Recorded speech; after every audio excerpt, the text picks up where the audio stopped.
Have you ever questioned whether our experiences in this life are truly isolated from the past, or wondered if extraordinary occurrences like animals showing human-like behaviors or spiritual memories might hint at a deeper truth? Welcome back to the channel, where today we unravel one of the most mysterious and fascinating themes in spiritual philosophy, the intertwining of past lives and karmic cycles. Specifically, we will explore the strange yet powerful notion of a cow reborn in a horse's womb, and what such symbolic and literal stories reveal about the law of cause and effect. This is not just folklore.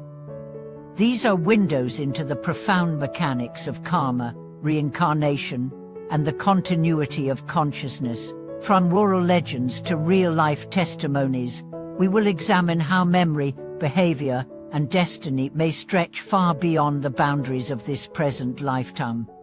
Let us begin this journey into the unseen threads that tie our past and present together.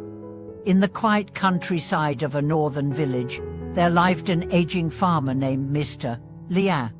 For years, he had raised livestock with deep care, treating his animals not as mere property, but as companions. Among them was a cow unlike any other, gentle, intelligent, and seemingly aware of her surroundings in a way that defied ordinary instinct. She would wait patiently at gates, respond to her name, and even nudge the farmer's grandson away from danger once, earning the admiration of the entire village. When she passed, Mr. Lian held a solemn ceremony. He believed she had once been human. He recalled dreams where she appeared as a young girl, always looking at him with knowing eyes. That winter, a mare on his farm became pregnant. Strangely, the pregnancy showed signs weeks before it should have, as if the soul within was in a hurry to return. When the foal was born, it didn't act like other horses. It refused to be separated from the cow's old stall. It stared at the photographs in Mr. Lian's home, especially the one of his late cow, as if recognizing her own past reflection. It avoided open fields but lingered near the family shrine. The villagers murmured, "The cow has returned." What may sound like superstition is, in many spiritual traditions, taken quite seriously. The law of karma holds that actions, whether virtuous or harmful, do not vanish. They leave imprints like footprints in wet earth, waiting to find expression in the right conditions. And those imprints shape not only human destinies, but animal ones too. In Buddhist cosmology, beings cycle through 6 realms of existence: gods, demigods, humans, animals, hungry ghosts, and hell beings based on their accumulated karma. It is not uncommon for beings to shift forms, not because they are punished, or because their mental habits and attachments magnetize them to certain conditions. A soul once consumed by greed may be born in a hungry ghost realm.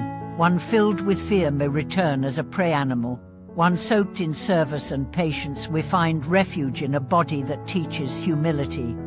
But how do we, modern people, relate to such ideas? What does it mean for us to consider that perhaps we have walked the earth before, in different forms, perhaps even with the same souls who now populate our lives? Consider the case of Thomas, a wildlife biologist who spent years studying elephants in Africa. He noticed one particular elephant that displayed behaviors far beyond ordinary herd dynamics. She mourned in silence at a memorial stone Thomas had erected for his late mentor, someone the elephant had never met.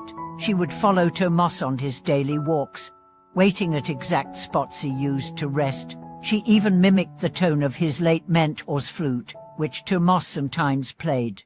The eerie familiarity haunted him until he visited a spiritual healer who told him, "You are not studying her.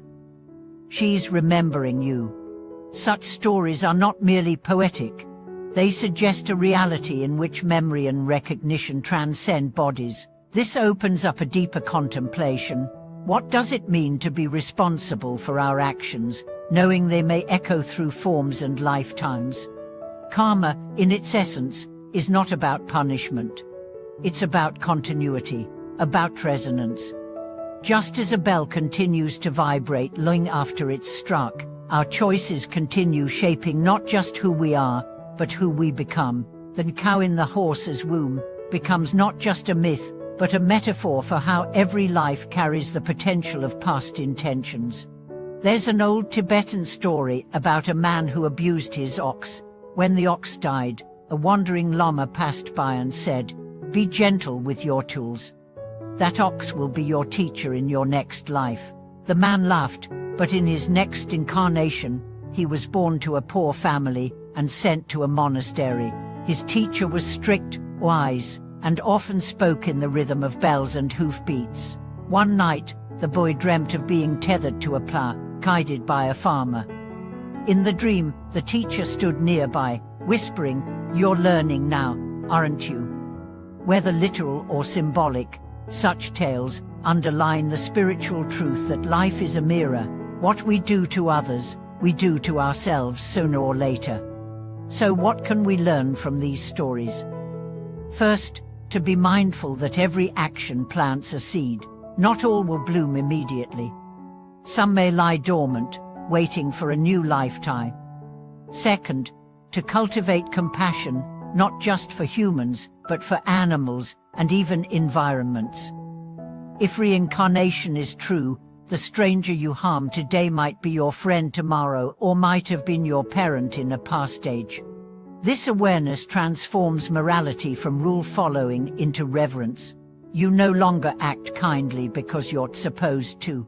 You act kindly because you recognize yourself in the other. Take the story of Mia, a schoolteacher who volunteered at an animal shelter. She had recurring dreams of a bird with silver feathers, always caged. One day, a parrot was brought into the shelter injured and unusually silent. No one could get close to it. But when Mia entered the room, the parrot shuffled toward her, placed its head on her hand, and closed its eyes. Tears streamed down her face. She knew this was not their first meeting. She adopted the parrot. Over years, they formed a bond deeper than words. When the parrot died, she held a private ceremony, whispering, "Thank you for returning. Thank you for forgiving me." These stories aren't meant to convince skeptics. They're meant to awaken the part of us that already knows deep down that life is vast, interconnected, and eternal. They remind us to walk gently, speak kindly, and live as if each soul we encounter carries a sacred story, possibly even one entwined with ours. Let us then return to our original mystery, the cow reborn in the horse's womb. Whether we see it as literal or as symbolic, the truth remains, we carry echoes. We are echoes, and in every act of compassion, we rewrite the echoes we'll leave behind.